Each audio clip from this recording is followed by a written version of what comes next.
Bánh on thảo bùa yết chung miền mưa ô. Ý hoi dạng con tới tài phám tẩu. Phàm bẹ anh tỏi nhì câu này bọ chê. Ảm hoi đảng ưa mình.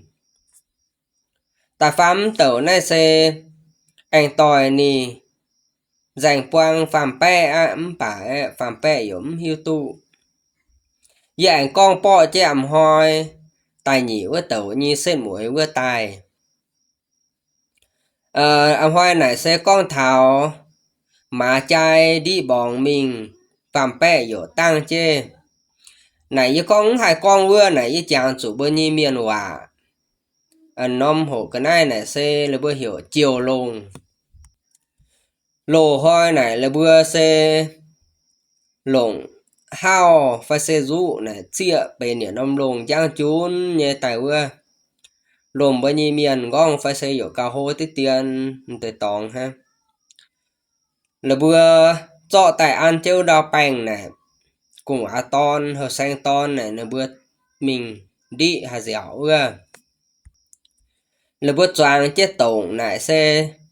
dấu bên nhỉ nôm cành.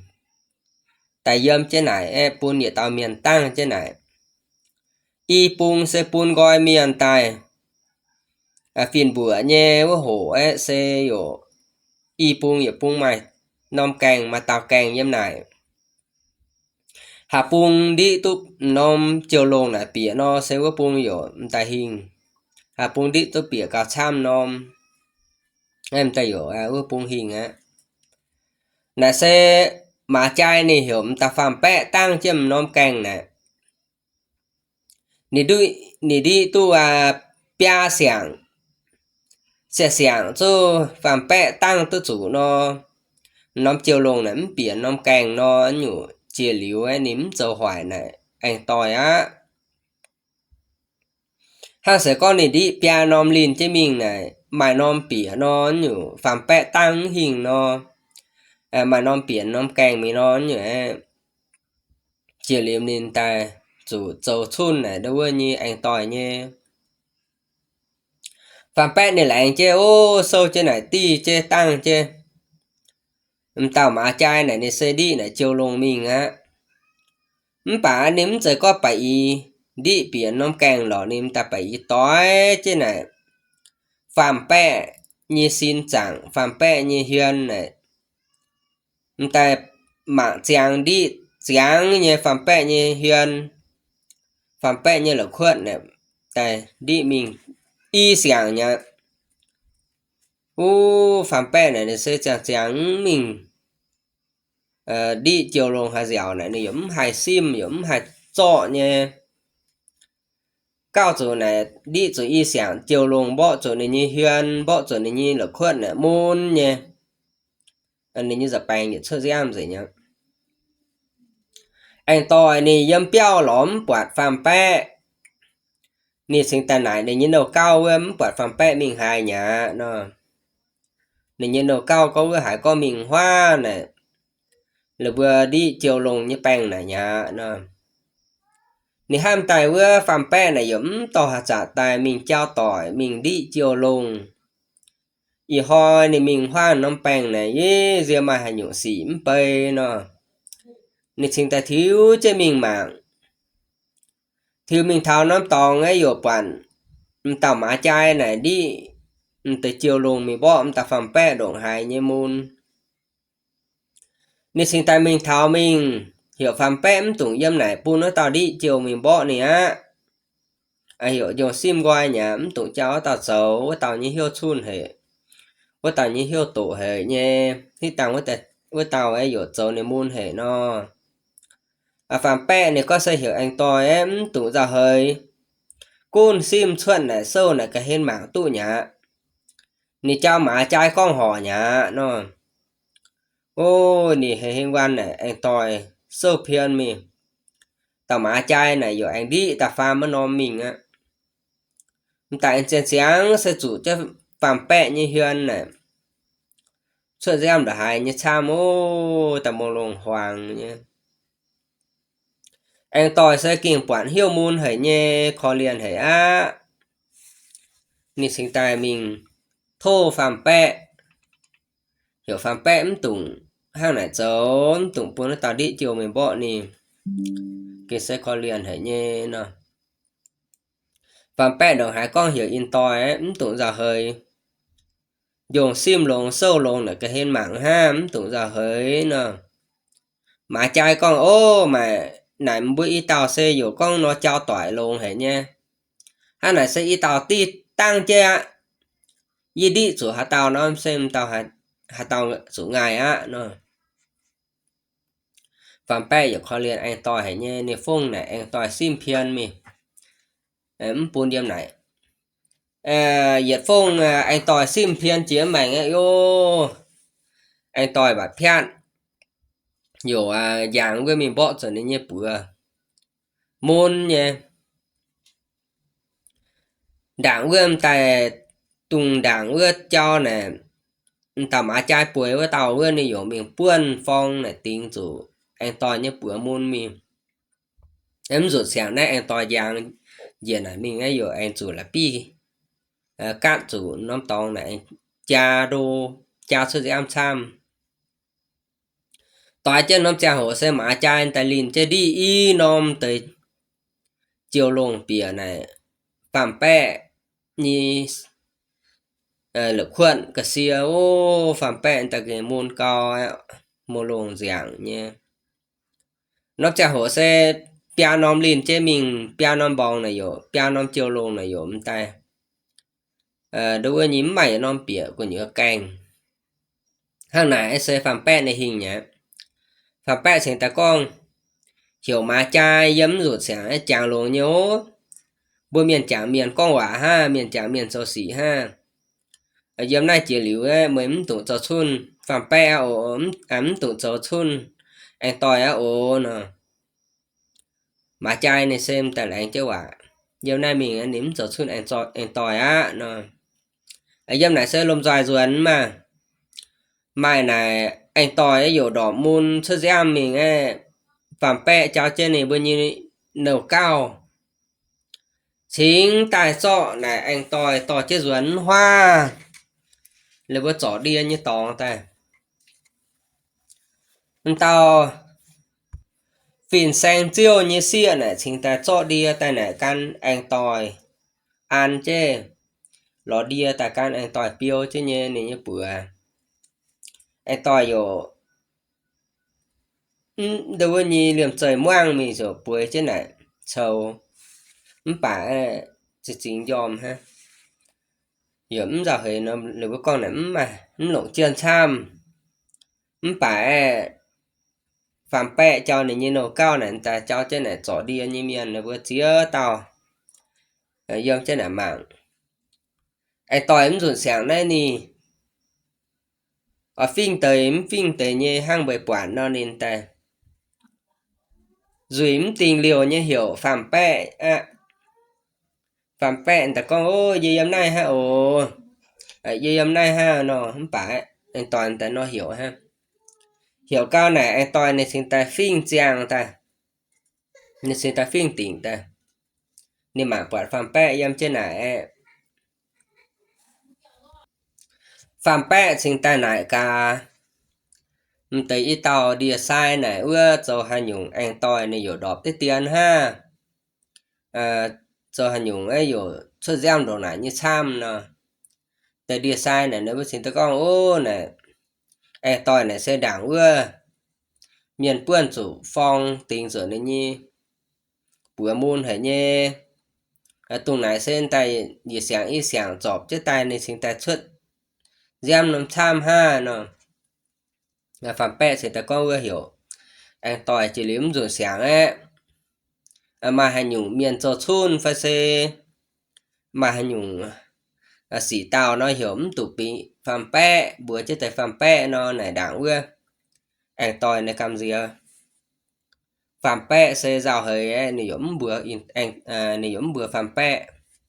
ở bữa cho chun nếm bả này hiểu pin chứ ha này cả ngày chứ ha với tại bữa này bữa muôn này sử dụng ta ngày chứ ha này giống con bữa phạm bè nha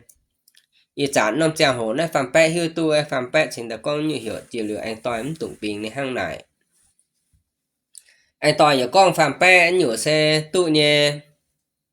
chia liu ấy hiểu phạm bè tụng con rồi nì miền cho xuân nì ấy phạm bè cần mình cháu ấy tới con quả buôn nói tới cho xuân phạm bè hàng này nì hay khó liền hay hiểu phạm bè chia liu tụng hàng này xấu nè năm cha hồ này tới ít tàu phiền xanh chiêu như xịa này nì bữa chính tài y tàu y mùa xịa là bữa con hiểu phạm bè tỏi côn mà nhâm này mà nhâm này hộp đia là bữa mình kẹ đia nó là bữa y mùa xịa là xuất bảng mảnh càng khá láo mảnh hùn hên này quảng chủ bữa tàu sai tìa bữa đảng nì xe nhàn béo béo bung càng trở nên như trang bữa ô nì trang chủ xe nì dụ oai tàu sai màu hẻm bà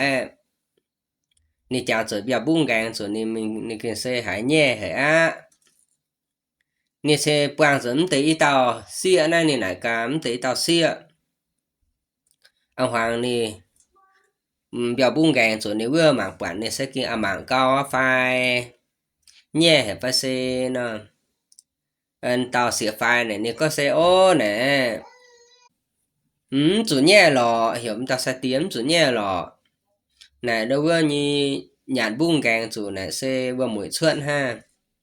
vừa mũi xuân chăm nhé hẳn được xuân chăm nhé phải em chủ nhẹ lò ở cái tàu xài mẫu với xuân tài sẽ có hạt đo như miền này xuân tài bố trả tòng dâm nhé ha nấm chủ nhẹ nó ô tàu xài tiền này nè xe kinh con nhẹ hỡi hàng này sẽ thôm tới y mùa xia này thấy mình con vừa tàu xài màu này sẽ nếm sẽ bảy hàng này nè quảng chỗ này như buông gàng chỗ này hàng này ha kinh nhẹ hiểu tấm tủ chăn nè nó tại y mùa xia này sẽ có hiểu ta xài tiền này sẽ con nó sẽ mà cần mình con ha đâu có này ông hoàng này hiểu thành mà cho đèo buông chuyện mình mà chủ mày chiều quả lại gì này nhớ nè ta xài tiền này có vô nhiều ham tài xế này chủ cần mình con này cần mình con nó này cần mình lại gì nó chính ta mình bẻm bê nó con bà em tí mua xia của mình nhá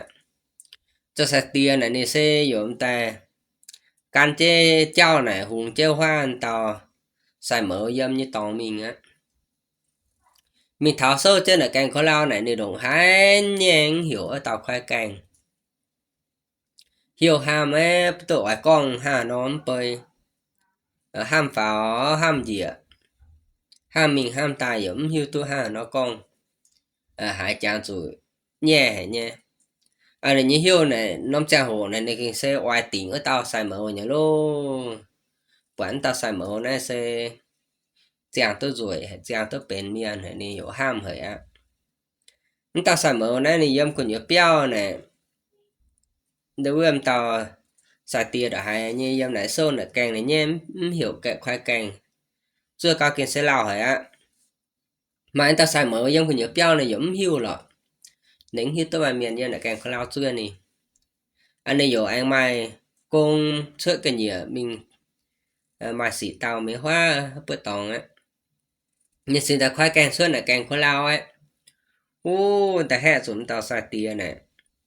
ta quyền xin bèo chiếm mảnh buông mình biến lũng bạn càng hên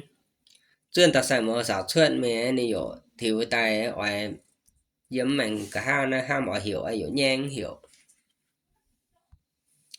nó cha hồ này phàm pe cho này anh tòi là bao giờ nó bao nhiêu tòng ta buổi chơi phàm pe này có xe này mình châu em trong tài chiếm sẽ treo tại tòa mình can này anh tòi sót xin sót bữa cháo nó anh tòi xe dụ tài cầm gì cao á với phàm pe giống như tôi anh tòi này xe mình xịa miền ha phàm pe ta chiếm sẽ treo tại tòa mình can anh tòi sót rồi anh tòi như bữa cháo rồi anh chê anh tỏi như lui ta can anh tỏi sọt xin nữa nè anh tỏi anh ta cam gì ta sẽ huyên xị rảnh nhà chỉ chúng chút nhé tụ ốm chủ phải lì nè tại bởi tôi hà nó con hà nói tôi xem tôi chuyện mẹ này sẽ ta có hiểu phạm bệ giống can pháo chỉ họ tòng mình tổ sâu á thảo chàng hồ á nay tăng an hệ nè phạm bệ có ý hoài nay yếm mình ở tụ nhé ý hoài nay yếm béo cấu dầu mà hả ồ yếm chủ mình ở tụ nhé nè anh tỏi đó hai con mày chủ mình ha giống ngoài bộ mày hin ồ mà các mình tổ sâu niềm tài cho này anh tỏi như lui chen tại anh tỏi sẽ sim hình như điểm chơi vàng rồi ô anh tỏi như nấu cao sẽ thành tại điểm chơi giờ sáng thứ tại sang này sẽ trao nan chứ tụ nhà ồ như cần cần như anh tỏi có này sót tới nhà đối với như có mày cuốn mình tổ sâu á nó và bé sẽ là con như xe hàng này cơ yếu mày thành anh tỏi yếu sót ồ ai như mình tổ sâu á nó này sẽ tại mình nên mình tháo chia này hoa này là bữa mình tổ sâu sẽ nên pha họ tòng mẹ tàu xài mẫu này yếu pun đối với trang bang họ xanh nè hổ bọ kỳ giàu cao xe yếu bữa họ xanh này yếu hai nhém bãi mà từ yếu cao hai mà từ yếu nặng hai người ta xài mà này sẽ có nhiều xe ý hoài này bữa yếu hổ biang này năm trả hổ em bữa họ xanh hai tàu tài trao như bọ ta đâu bọ cả bọ kỳ cả hai tàu cao bọ tới hình như nó trả hổ này sẽ tung cho tàu má trái bụi với tàu với này dụ trang sâu chỉ xin tại nó có nữa cho xài mẫu bọ nè ta đâu nè này thứ mình thảo phát như này cho xài mẫu chuối trên là bọ kỳ ấy xài mẫu hiểu như bọ đảng nói này xuống bữa mình cho này kỳ bẻ mình ăn chế bọ và kỳ bán tao xài mẫu con quả giống bọ nha nên lại cam tao xài mẫu này nè cha bọ ở năm kỳ gì ăn ta xài mẫu rất xuôi nhà phải xe nè ta xài mẫu thì ta con ô mà này chàng chàng tắm lủng lấy phải xe miền can chơi lời trình hạt tàu bữa bọ kỳ bả bữa bọ đảng na bữa bọ chia như đảng ha bữa chọ chia như đảng ha mà em lủng lời em tắm mảng lủng mảng hôm mảng phải nha chả đảng mà không lo chọ kỳ bẻ nha mà mảng miến pháo tới ô mình tao miền nó bữa họ sang nè ta chàng băng biểu biểu như chặn cô chặn hẹn tàu này kinh xiên này ni mắng phao tàu ấy nè này ni tàu ni xe này như tàu miền bút xoài này như tiêu trông mai miền mưa bút xoài này ni mảng miến pháo vậy tới như này ni ta huân mình huân phao huân mình ha nó tại vì băng như này chặn tổ này cao này như hiện đẹp thanh si như vậy xin xuất hạn rồi tôi này sự tài suy diễn điên này như toàn với mình rồi chứ sao mẫu là ca em mày hả tao như phai xe nó chả hồ này xe mã chai ở sơ chỉ xin ta nếu con này ở trao xài mẫu bó nếu ta tháo tài xe chuối chế trao xài mẫu bó kỳ lô bó cao xém mà toàn ăn kỳ nhá tao xài mẫu này nên sinh ta con nhiều này vừa bó cao rồi ta xe kinh mà toàn ăn kỳ nhá hàng nó tệ phun hả tao hình nè mã chai này sẽ ta con nhiều xe ít trả này nhiều ta sao hả tao như kỳ cả sao mà hả tao cả hình ha nè ta sẽ tia vậy em trên này cái hình này sao tới kỳ ấy anh tao mã chai như sẽ tu pha sẽ chưa nom tao sẽ mở như tu pha sẽ chưa nom ha này xe mã chai hình á nè bà em tao sẽ mở nếu có xe tao mã chai này bọ kỳ bà xe bố con này bọ kỳ này là bên ta tỏ ta hang đâu bên miền tỏ bánh bọ giảm nữa ha tao mà trai này này bỏ kỳ bả này ta đồ hai như bệ đồ hai như hoang này ở sự pin này như ta phàn này bỏ tu tháo xiên muối này hình ha mà đảng vừa sẽ vừa bữa bèn mà vừa nên đánh coffee mảng á sự pin nó tới như bèn mà này ngoài mảng sườn ha này ham hang này tao xài màu này xin ta con bữa tao mà trai ít sáng nay mày bỏ kỳ nó mày chỗ hang này ở tụ nha phải có thảo mày kinh xiên chỗ bèn siêu tò mà như bèn mà mình bỏ giảm nó mày tập bung lụn phải xe mình bỏ giảm nó nhủ mày chỗ hang này xeอยู่kinh xe tụ ồ miền này xe ở tàu bèn nì tiêu mảng mà sôi pin nhà mình coffee mà như bèn như mảng á sôi pin mà như bèn tại ha tập phàn mà như xe mũi một bỏ tới hình ha hang này mà như hiếu nè bền mà như hiếu hang này xây dụng tại chun tại nhé hiếu quài tại nhé bỏ tới hình tập bung tai em phải hổ tai mà cuốn chơi tập bung nè mà như hiếu tại hang này như những hài ham miền màn những hài ham bẻ phím nè mà cha này có nên chàng tầm tại hang này ha hang nó tới con bướm tàu xài mẫu con bạn này ở dưới này như to nhỉ xài mẫu xin tại con như hiểu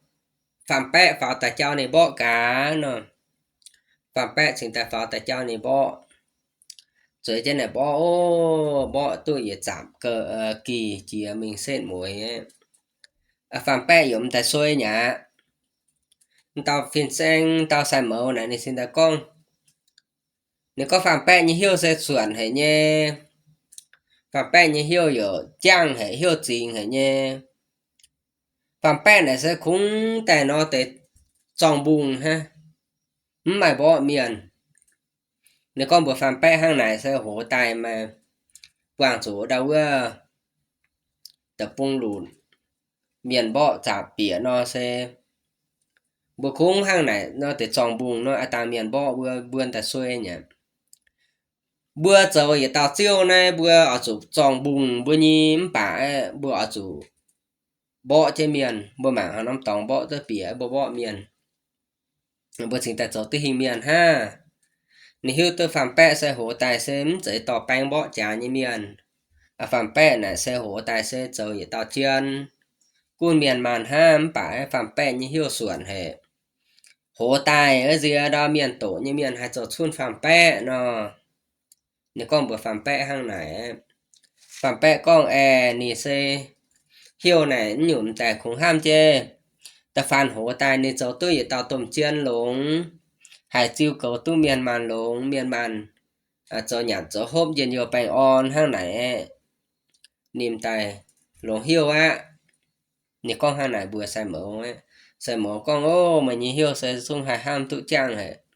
hang này chắc ta sẽ quay luôn hệ nhé nó tại vừa hang này lửa phạm bè này con sẽ lãng xin xài mẫu mai quả mai giáo tu khu quả bôn nín nè chàng chứ nhé hổ tài nè chàng chứ nè lãng xin xăm tao xài mẫu ta xài mẫu xin ta chàng chủ nải cả phạm bè ươm ý hoài nắm quản anh tòi tại tổ sâu phạm bè xin ta con vừa này anh tòi nè ý hoài này nè tám tổ sâu nè đọp cao rồi nè như bữa môn mình nè yếm béo giỏ đi nhà ô nè sai mẫu sẽ con nhủ hiểu phạm bè dùng tỏ trên nè mì mảng anh tòi nè hiểu khó liền anh tòi nhé nè rồi sáng sẽ phạm bè xin ta tỏ cho sai mẫu mình hoa này quàng anh tòi mì mảng anh tòi á anh tòi này nè yếm béo sẽ chưa này phạm bè bữa ba liền ý khai mình tổ sâu rồi mình mày tại yếm béo nhỉ nè như nấu cao này chính tại hiếu ươm tài chôm cho ươm ăn trên này thông cho kẹ biang đáng nhé rồi đáng nhé hồ biang ta ăn trên này bún anh tòi giáo xin nó chả hồ sẽ anh tòi chính giáo bả xin chuyện tại chính cho lời hồ tại chu ấy nó nè hiểu nè như nấu cao dùng xếp tới cho ở tiêu hùng vừa ở căn nền nẻ trên nền nấu khuất này sẽ anh tỏi này nì miền xí miền ha nì trong bên bùa miền chẳng miền tài nì ở chỗ cho khoai hồng tài nẻ trên này như là khuẩn này miền thì ta mảng hưu chế miền mảng tới hưu nì miền xí miền nó ô trong khoai hồng tài sẽ có chứ chính cho tài dễ trên này như cái xiêm càng tụ đồ ấy có hải phạm bè bùa ngang càng chỉ chung chạm nhé hiểu dùng khoai càng á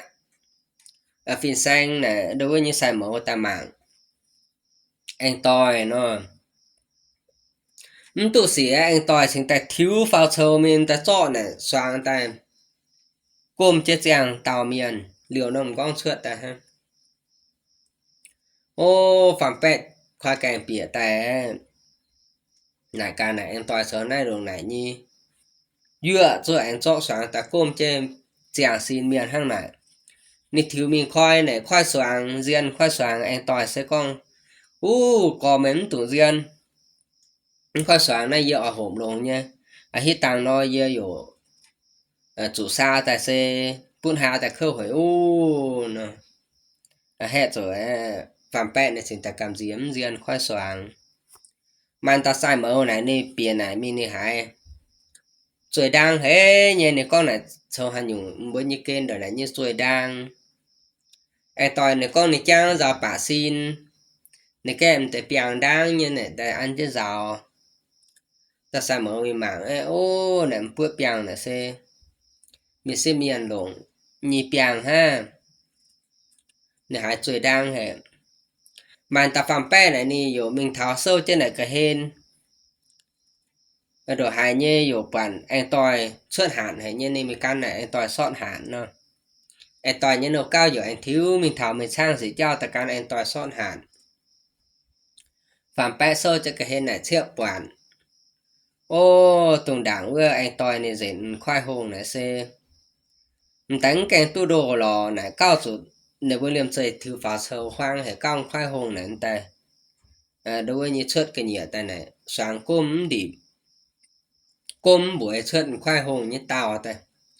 và bè giống hiu tôi hành nhung nên tay nan chơi bèn chớt tay này con này hành nhung nè anh toán tu sĩ này sẽ là con đưa này giờ cao này dâm piao vừa xe gì nì mai chơi nản hô hay nếm hay trắng bên miền nếu như ama chính tài can miền lóng khoai hồng tài miền chỗ chơi phan ảnh khoai hồng này bốn này dễ chơi nếu như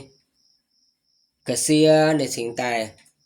mà bản trình ha chính tài ghé bản trình ghé hiểm miền ha này con đứa nó chàng hồ này sen tàu sai mẫu này nếu hiếu tu anh tỏi xe miền nhở lô bả này giống con nè con vào chào ha nè con ơi chàm buồn bột tròi xia hóm đổ mày tu lồng ấy ấn độ mày tu trong lồng ấy mà lại xe dâm piao thì tao khu xia vá nó nè con vào mây hăng này anh phải anh toàn đánh cam colo đâu phạm pẹ xin ta con sai mơ này anh toi này nè dâm piao nên ta chẳng nên ta nè như ama bữa ham này hệ nhé nè ở trụ hành nhung nè ở ta trụ tôi lồng nè cho hành nhung nè ta cho tôi mượn hệ nhé hay là con bữa em ta sai mà em ta sai mơ này nên xin ta con bữa anh toi hiểu anh toi chia liu cho hành nhung ấy ở chủ hưu tu chú ý tới hành nhung miền hưu tu nhé này bướm tủ lồng em sẽ ở tới miền quay như miền nó miền hải mảng tất chuyện nhé con vừa anh tỏi này sẽ con lẹn xin sai mà vừa trước bà ni nó con phải tao sai mà này dụ ruồn á hiện là xe mà chai cho chứ nị chẳng này dâm mới nôm kênh nó tàu vừa cho chứ chữa tàu nó xuân hoa nó bành này mình đi là bao nhiêu chiều lồng tao mà chai này nị chun nhé nên ta cho nó chiều lồng ta toài chứ chẳng này dâm mới tàu vừa ta toài chơi tàu ta đi ở đi tổ đi chun như mình đi nó chiều lùng mì bỏ ở tàu ta sim na sim mưa như nhường nhào nha hệ ở tàuอยู่cầm gì cao á tàu này sẽอยู่quang hà tàu phải niอยู่แต่nó tới chỗ chu nó phải khung khung mà trai sẽ những cam chỗ chun mà trai này sẽ ni cầm gì chia tại yên ở tàu á là bữa chia tàu yên này con xin tại con thảo là bữa lạnh chứ à chia lửa là bữa hoài này ăn tỏi á nó mà trai nó con lạnh hòa á trời nha bữa giờ sẽ bướm xuân giang ha chia liu này sẽ bữa oai hỏi này giờ tu nhém bà bữa bảy đi cháu nè có bà là bữa chính ta chẳng ba anh rồi mua này là bữa giờ anh biết chế hàng này mình nhận hàng phàm bé mình nhận các hàng mình thao này ni giờ chẳng cho nên nhé anh tỏi muôn mình dám béo mình nhắm tu hàng ấy này chẳng cho khó liền anh tỏi ấy như này giờ dám này rồi cái này nhà hàng nhẫn khu nên xin ta bữa mà anh chơi lại hàng với tao ton với là cả anh mày hàng em mà dưa nha phải xe biểu tệ tại bữa nay to chế rồi mình bữa anh to nhà nè tao to này nó có mai nhá ốm tụi ra hơi nên ta lừa chàng bữa anh to nhé nè phạm bẹ xin ta hiểu tao ton biểu tại bữa nay to chế rồi tại bữa anh to nên rồi ta biểu này sẽ có lo hà đau có lo mất anh to á xin ta mình tháo hoa là bữa chó đi như tòng vừa mình mảng ấy bạn anh to cho anh tỏi như nó cao tuổi thế này nên lại cái anh tỏi bữa cho hắn nhung ê nhầm béo ở miền này nó anh tỏi có bữa là bữa miền hoa này quăng phìn sáng chiều như y tàu xịa này nó bữa như này đìa sai can tới xịa này cho đìa tàu dần mình béo bữa tàu dần mình hôm ha nó năm chả hồ này sẽ phạm bẹ chính ta cho này như biểu cho tại bún anh tỏi với tại hàng với tại dưa với cho tại bún anh tỏi nhàn anh tỏi sẽ kinh hiếu môn á anh xin phạm bẹ chăm hay nhé mình nhàn hàng nhóm là khu này anh biểu cho hàng tại bún nhàn nên xin ta cho hàng tại em này nhàn em này con câu quả ấy dụ hai em tới y mùa xưa dần tháo ra bạn cảnh khó lao hiểu ôm bao dùng ta thấy như ô mà tao phát sẽ dụ ta thấy tăng như nè phạm bẹ thì mình mảng ấy nên như tỏ tao sẽ dụ mình kẹ đi bún này anh tỏi mình thằng chơi lộn này mình sao cao dụ chai bạc phiền ấy cao rồi nên như giáo cho mình nên như gì ở tao sẽ tay tao màn chăm trên này tỏ tại mà màn dần dần thập béo này ha phạm bẹ thì gì này khám phua mình chưa quản này dạng tôi cho ní phạm bẹ sẽ ta đôi gì mình hiểu tao xịa nhau vào này như tự tàn mình như chứ rồi nó chia cùng lại là bữa chó đi như tòng này mình vào này mình sẽ con bữa nếu bữa con bữa này phạm bẹ thì ta hưu tu này nếu bữa mình có anh này như cháu này cao chủ chó mình nó mà tao căn nị bang nói tu lùng với tu phụ nó chó á nè phạm bẹ có bữa này giống hưu tu cũng hay chó đi những hưu tu hay nó tới bang thì ta bang tu lùng bà anh này mà chạ nhé anh này mà chạ cả bang nhé nè nhiều xe này hiểu tao xịa bữa chứ nè dạo trên này ha nó bang ấy này thành bang nè ta xịa sẽ có nhủ ha nó lại diễn nhẹ hẻm bơi phải ở tao này gì với con ô nhiều mảnh như xỉ mời anh con nhẹ nhé cảm gì em bên hay nhủ côn bang ha này trả năm trăm hộ này giống mà ha tao nhá này chỉ ta thu này như hơi ta pun phạm bẹ dạo cho phạm bẹ hạt chia bữa năn na chào trang hạt chia bữa ở năn nó đi nè chào bên chỉ ta tỏ chia năn chỉ tỏ chia năn nó chia ở đi dệt bang lóp tăng ấy ô tụ nhà nè sáng ấy luôn á xe ni sáng đến trò nhá nè anh tao rồi anh bung anh tao rồi anh tao hỏi nhá anh chạy môn tại như lọ tôi dạng tôi cho ông phải sáng khi tôi bữa ăn tới đi biểu tới đi nên ta luôn á nè anh tôi quản này phạm pẹ can tàu xiên này bánh cháo ấy ô nên tài rèn quang nên tài ngoài mạng ấy tế như này xiêm số hoa cái hên đã hai như cô mình bình chế mạng bình chế ham cảm gì nè tăng tàu xia ngoài phạm pẹ ngoài tàu xia nhiều xe hộ tài nếm tu lộn em bơi nè ta rèn quang á ta hiếm phải nhầm miên thì miên tới nha phạm pẹ giống hiu giờ tới nha nó chàng hồ nó sẽ thảo chàng hồ pháo mình tổ sâu á hoa này này bữa giờ hộ sinh nhị ta sai mơ này ni yo hai sinh nhị hên hả nhô nên ta giàu là chàng băng họ sang mình là hộ sinh nhị hộ là bữa lộn rủ đau hộ bươn phong sẽ trang sẽ hiểu này tao anh tòi cho trên này sai mơ ý tao nan chứ rủ đau nên giàu bỏ rụt lộn rủ đau hay nó lộn nó như này giàu giàu bà anh tôi sẽ anh giàu thằng này phạm pẹ đánh hai nan rủ đau vậy tới nha cho ta này cho tao sẽ mở như này rồi tao bơi ở lấy bỏ trà nó tao sẽ mở này sẽ lộn này như rủ ta y tao bỏ tới tiền han tao phạm pẹ như rủ giờ đó nha sẽ mở sẽ ta giáo xuống rủ ta nan pun phạm pẹ nan chứ nếu có bữa phạm pẹ chỉ liệu xe mà chàng lồng nan lồng rủ mà mình bỏ trà nó mà như rủ đọt này mình tài tải á mà xe năn chuyện rủ nó sẽ mà rủ thính tụi mình ta rủ miền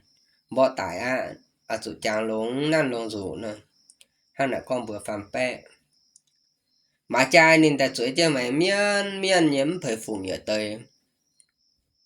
nè ham tài nè hai bỏ tới hình ta xài mở như nào ta xài mở sẽ ta có hiểu mà trai mấy phải phụng phải xe tại nó cho xài mở bỏ tới tiền cả nữa nên anh trên này rủ đau chỉ mình cho ta xài mở như này y tàu ta đâu bỏ ô quyền pháo quyền dĩa nhé bỏ giờ tăng công chỉ ha xài mở cho tao mà trai bỏ vàng nhá cho rủ tại on tới chàng đi mà trai giờ xuôi nhá bạn này con nếm phải phụng tôi xài mở có mấy phải phụng nó gì hưu tôi nha mày buôn tròn xin xiang hả hai này sẽ ở đâu sẽ buôn tròn xin á nè cho ghẻ bẻ ta kính chứ mà trai buôn đảng diện giết phong ta buôn mình chùn trên này bẻ như bẻ ton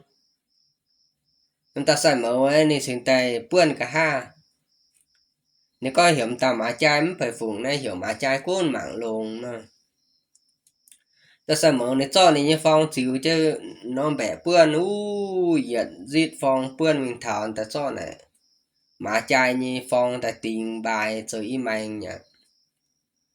chôn bịa con nhớ bờ đông mà trai sẽ ta con này lại xuôi á này phải phụng á xài mẫu cái xiên hai nhủ cho hai hên hả nhé hồ bà xì nhì giao bà xì nhì á nếu bữa anh mình hồ sâu ta xài mẫu này giao sâu này con sẽ miền chỗ chiên chỗ phô chỗ hồ chỗ hùng tiếm bà á ở con tụ chiên chỗ tụ chính miền chỗ anh hồ chỗ anh chiên phô chỗ hùng tiếm bà á con chiên hưu tụ bẻ chia hang hà nó tới lồng chiêu nó nhẹ bữa chú yếu mảng tôi này bữa can là bữa tu dầu chỉ con là bữa hiểu dầu vải bữa chú chủ can chứ dầu vải hang này bữa sớm can tu mảng tu bữa như tía mà tôm miên giữa tung bữa là bữa giờ bữa như tía mà tôm miên ấy là bữa hưu tu chính hưu tu chiên con bữa yếu tại mảng là bữa như nếu bữa giờ tôm miên tía mà bà nếu bữa con tài xe hiu tụ trái hiu tụ biểu hang hà nó con tấm chiến chính nó bây giờ can tu mường tu nè nì giáo bản hoài này xe sâu giáo bản hàng nó họ tòng gian nè anh tòi nè xin ta trang chủ tao ở sang xia ưa nè như chào cho mày muốn nhé nè nè xin ta coi liền nè yo mà tới dia chín nó nè tòm bún tao xịn dàn ta xịn như chào mình thòng hoa nè nín cái bị béo là nè xếp quản ye nè tao phạm bẹ không rồi yếm trên này can tao ở sang xia này giờ này bang này như cháo bang tụ cháo mấy tao xia này sơ chỉ xin ta phạm bẹ yếm ta trang chứ nha tao xia này con ô tụ chạm hoài nín tụ chuyện ở đâu cảnh con lao dẻo nếu anh mình sao hiểu phạm bẹ khen trên này mình sao tàng nó phạm bẹ chính ta khen trên tao xia mình sao đã cảnh con lao sao đã hùn hên á anh tòi xe quản hàng này này giống mình đi nữa lô nè ở bên chủ hiếu rào tới nhé ở lấy hàng giải quang nó nè hãy hiếm bên hiếm á rào rào nhé sâu chứ vừa mạng cao nè sinh tay can chế cho diễm bà sao chứ rào nhé gì ở biển mình ở biển ham thọ nè phàm bẹ bữa chàng thọ nè phàm bẹ bữa chàng chủ chai bát phian đỏ tập bảng xe mã chai yếm này thiếu tự hình mình khen chỉ xin ta mã chai yếm ta con và tài tổ đây như phàm bẹ nếu có này hiểu anh tôi này tụng ham phàm bẹ rồi phàm bẹ này xe lại tao xịa ha rồi cho anh tôi là khu nhá anh tôi này xe giờ tao tỏi em bà rồi ham nhà dùng ham mới tao xịa ha anh tôi có chạy lò mình tụng con hàng này với tao xịa xe này như cháu môn phàm bẹ xin ta mình thỉnh ha hiểu tao mà trai em tụng con hàng này anh tôi em ta bữa em tu này giờ chơi con tao mà trai giờ chơi con tổ phàm bẹ ha con cái anh tôi này quyền xin biểu mình nhá muốn là xe duyên ta bùi chế anh tôi sẽ kinh dụ bút cái chia đồng hai nhé phàm bẹ hiu vậy tới nhé phàm bẹ anh tôi chọn giờ trung sầu bùi chế ha bà là bao nhiêu bữa đồ này nó bữa cho sâu tại tạp chế háng nha ghé chứ anh tôi bùi dĩa mình này sẽ quyến dòm chẳng muốn ta quyền xin biên vào biên dĩa quyến dòm phàm bẹ mà buông anh ta dòm đã hại như lồn đã hại như khu dòm ha anh tôi sẽ hại sẽ chỉ hả bà y con châu hiểu bùi như là hại châu phàm bẹ này cả mai nhung phải xe nhiều con mai hà nhung chưa phàm bẹ mình bùi chê nhiều bảy phong sâu mình băng ngắt chứ này phàm bẹ em ta yo nói tụ nên thế mai hà nhung phải xe nè này anh tỏi yếm con bữa này nha tao nói tê bùi chê này chẳng đuôi sâu bùi chê này ngay á ô chỗ ca sen ta yếm gần luôn giang á cả ham hỏi này là bữa sẽ pun gọi ta chỗ mình ta đâu bên chủ sẽ bỏ trà hàng này giờ bang họ xanh này là bữa chỗ bên y quan ta mà quan chu lùi bữa mà quan chu lùi giang phàm bẹ bữa bang này sẽ chủ lùi bữa mà trai bữa bang giờ chủ lùi giang phàm bẹ bữa bang này sẽ can chủ với tao xài mẫu chỗ bang chiêu mà trai bữa bang sẽ tùng với tao xài tìa chỗ bang chiêu giờ khai là bữa nho phò mã như tự tàn mấy kia chứ mình chỗ ta bơi hang đó tập bung lụi bỏ trả nó chơi đi tôm bang mấy anh ta lồng này đâu như là bữa lồng rủ đau này sẽ lồng phai đèn chỗ tại hang rủ đau này hay là tiền con sẽ hiện nan chứ rủ đau ta chỉ tung thanh như bộ trà hay này sầu bộ cao này tung choạng phàm pẹ yêu món nôm kên với tàu nữa nì sẽ dòng anh tỏi ấy niềm tàu ở chỗ xuân anh tỏi á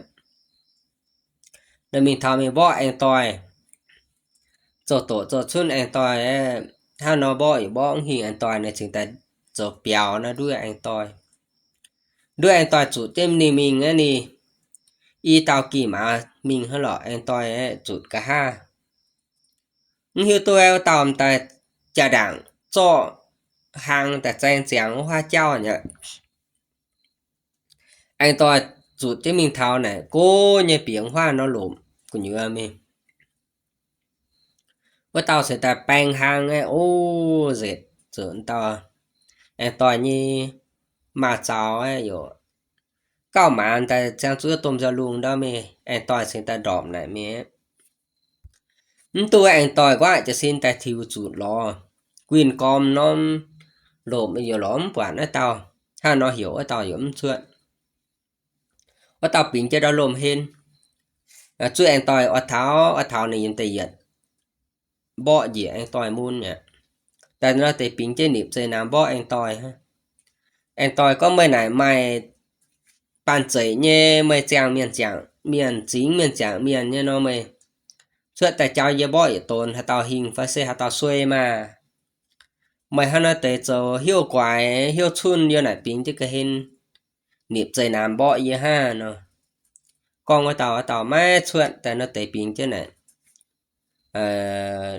chưa anh tỏi sợ thảo này bỏ anh tỏi môn để này sim biểu bình tự nhiên nó tòng nhỉ tao nó tới cho cao ấy nè ham dậy niệm liều anh tỏi á rồi sáng này cho chọn tiền tại cho phong ăn chơi yếm hoa cô như này bình chứ chiều chạy anh tỏi bữa nó luôn bang chọn tiền bùng phong mình á liềm trời xe mã chai này yếm chia này để mảng quản anh tỏi nhá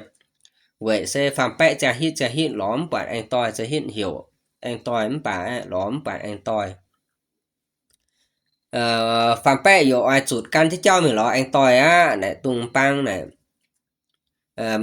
mã chai em băng như băng này xem băng giống tại cho phạm bẹ như trao tăng chấm bốn phạm bẹ mình độ hai phạm bẹ nói em tụi mình lo anh tỏi mã chai hiếu tôi hàng này mã chai ở sinh tài thiếu chuột chứ mình lo anh tỏi ấy mình thằng hoa là quang chuẩn tàu bươn phong mình chuẩn anh tỏi nó tàu mã chai sinh tài liệm trời thảo năm trang hồ này nỉ cho này như rủ đao này là sinh tài tăng là phong đài hoa mình bươn chủ anh tỏi với tàu quyền xin béo nó有trang chuẩn tàu mã chai này sẽ chun hết như đảng ưa rồi chọn này chung sầu bùi chọn này nó kén bùi em bà anh ta nó sẽ sầu chun này ha này rồi nói em tùm tầm á chai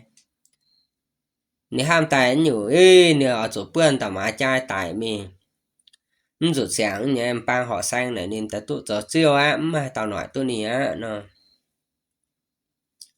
nên chính ta cho này như chọn xin ta bang phong xíu chứ mà chai buôn buôn phong ở thảo mà chai á này anh toàn xếp quản chính ta phong mà chai phiên hoa mi anh tiêu phong sẽ tại đài phiên mi chủ buôn chủ tao mà chai anh toàn ở điểm chơi giáng hoa mi muôn tới nhé mảng hoa tao anh nhìn tại hiôm gai nhìn tại ham đồ hai nữa buôn thảo mà chai tại anh nhìn bang chia tiêu phong tại liền cho buôn buôn để tiêu chia mẹ buôn để tiêu chia buôn để tiêu anh phải mà chai này nên sẽ hai sự nhị hang nha với tao lồng phong buôn mình này độ hai cái như anh phải này có sim hên này nha buôn chủ này với tao buôn giải phong này sinh tài hùng cho tao chủ mà chủ nó tao quyền xin béo nhau phật mà béo giờ sáng dẫn chia là bữa bỏ giảm như tòng với tay mà chai sẽ tại to chắc anh to dẫn màn chia là bữa bỏ giảm này nó trang hồ này sẽ với tao xài tìa với trong tao xài mã y tao bỏ là bên như bèn mã sẽ cho bèn mã bỏ con tao xài tìa này nhiều em tao sai mã tay giờ biển bó giờ biển mạng tao sai mã giờ biển oai sai mã ấy cho con nhiều trang chữ chúng ta sai mã bó này đón mã mình ấy cho rủ tay ón cho chàng đi nó hay là cho bên chỗ này xuôi mình ta sai mã sẽ ta có gì hoài bó bó bèn này tu nhà như bó tu bèn chiêu nhá lô cho ta bèn chiêu ta lô bữa hình ta lô nè thì ta có vừa nhủ nó hiện là bữa tim bèn liu ai bữa ruột á nó phạm bẹ con vô sai mà nó lõm quản anh toi giờ mình đo nhà tụi mình hài nhà lõm quản nè con phải quản mà trai cho anh toi căn cho cho chị biếng mèn buông ta phạm bẹ thiếu mình chăm cho anh toi này hiểm mà trai mà lại chứ quả mắm cho xuân nhà anh toi anh ní cho hai nhung y hoa mà anh cho xuân nhà anh toi nó hiểm mà trai ta sẽ phải mòn mòn hai to nè ui em mà trai giờ mình giờ anh toi ha chạy mà trai cho xuân rồi anh toi rồi điểm chơi mà phạm bẹ chăm trên này nó chẳng hổ con thì chiều quả nó anh toi ở trang chữ muang này mình tàu nó con rồi bữa nay ồ ra hoa yên tạng con tập về với tàu bọ cho mình lại xin bữa miền mưa làm dài thành trên mùa ăn bữa sát tại bữa đô nó ăn chơi ra hoa yên con tập về với tàu bữa miền mưa làm dài anh tu mùa ăn ồ bữa tàu tàu với lòng bèn on